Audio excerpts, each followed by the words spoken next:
Hello, students. Welcome to Smart World, a school of complete education. Today, we'll be covering chapter 20 from English, The Merchant of Venice. It's a very interesting chapter, so listen carefully. Antonio was a merchant who lived in Venice, a prosperous city in Italy.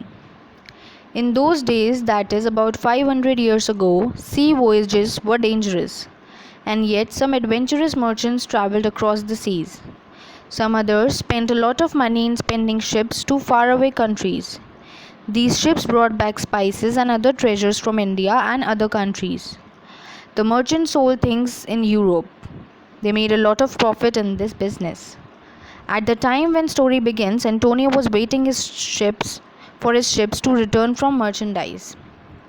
He had put almost all his money in the ships. Antonio was a kind man. He had made many friends, but his best friend was Bassanio. Bassanio was a young and handsome nobleman, but unfortunately he had no money. Bassanio wanted to marry Portia. Portia was beautiful and intelligent. She was the only daughter of a very wealthy man. Her father had died, leaving her a large estate. In his will, Portia's father had written how Portia's husband should be selected. He had set a test for her suitors. They had to choose between 3 cascades, one of gold, one of silver, and one of lead. Each cascade had something written on it. In the gold cascade, it was written, "Whoever chooses me shall gain what many men desire." On the silver cascade, "Whoever chooses me shall get and on the cascade of lead, "Whoever chooses me must give and hazard all he has." One of the Portia's suitors was the Prince of Morocco. He chose the gold cascade, but when he opened the cascade, the message inside said that it was not the right cascade. All that glitters is not gold. Another suitor, the Prince of Aragon, chose the silver cascade, but that too was not the right cascade. Bassanio wanted to try his luck with the cascade. To do that, he had to travel to Belmont, where Portia lived on her estate. He needed money for that. When Antonio came to know this, he wanted to help. He told Bassanio to borrow money in his Antonio's name. They went to Shylock, the Jewish money lender, and asked him for the money. Shylock had a lot of money, but he was not at all generous. Money was all that he cared for. He did not like Antonio because Antonio sometimes lent people money without charging any interest for it. So Shylock decided to take advantage of this situation. He gave them the money on a strange condition. If Antonio failed to return the money within 3 months, Shylock would cut off a pound of Antonio's flesh. Antonio agreed to this and borrowed the money for Bassanio. Bassanio went to Belmont. When he saw the cascades, he chose the lead one. That was the right cascade, and Bassanio won Portia's hand by choosing it. Portia too was glad to marry Bassanio. In the meanwhile, Shylock heard that Antonio had lost his ships. He was very happy that Antonio would not be able to pay money. He took Antonio to the court and demanded that he fulfill the strange and cruel condition. The Duke liked Antonio and was sorry for him, but what could he do? Antonio had written a bond to Shylock, and according to the law, Shylock was right. When Bassanio and Portia heard all this, they rushed back to Venice. Portia told Bassanio to pay Shylock twice the amount to save Antonio, but Shylock was adamant. He demanded only a pound of Antonio's flesh. Everyone in the court, including the Duke, felt that Shylock's demand was inhumane. The Duke asked Shylock to show mercy towards Antonio, but Shylock was not ready to do so.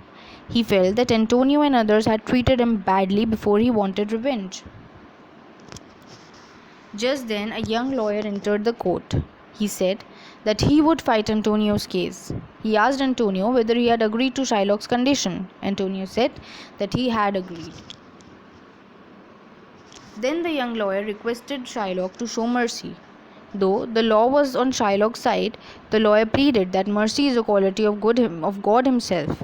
When a person shows mercy to someone else, they are both blessed. Mercy was more valuable down. But all this had no effect on Shylock. The young lawyer then said that the law allowed Shylock to take a pound of flesh, and he could do that. At the same time, the lawyer warned that while cutting off the flesh, Shylock should not even shed even one drop of Antonio's blood. Also, he should cut exactly 1 pound of flesh, nothing less, nothing more. That would not be allowed by the law.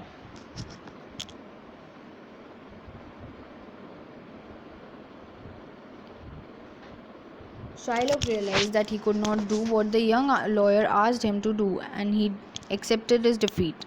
Antonio's life was saved.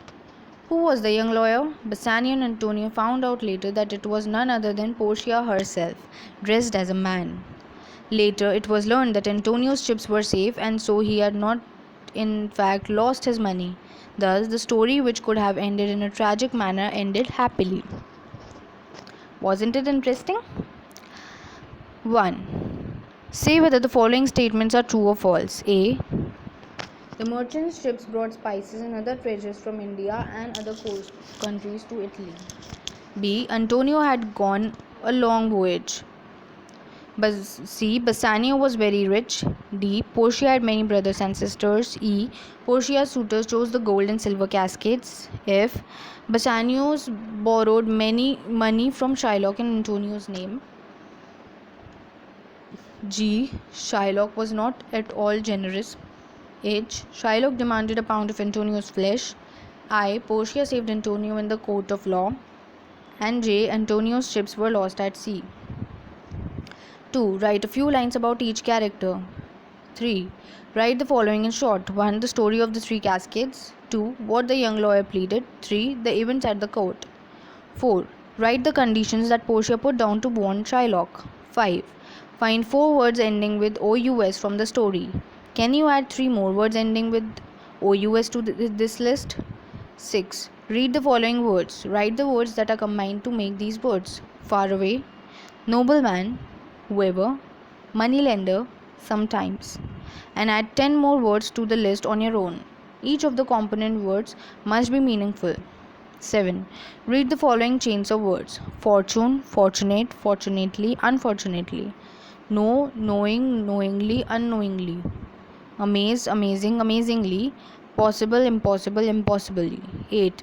A letter or group of letters added to the front of a word to change its meaning and make a new word is called a prefix. Examples: fortunately, unfortunately, agree, disagree, possible, impossible, humane, inhumane,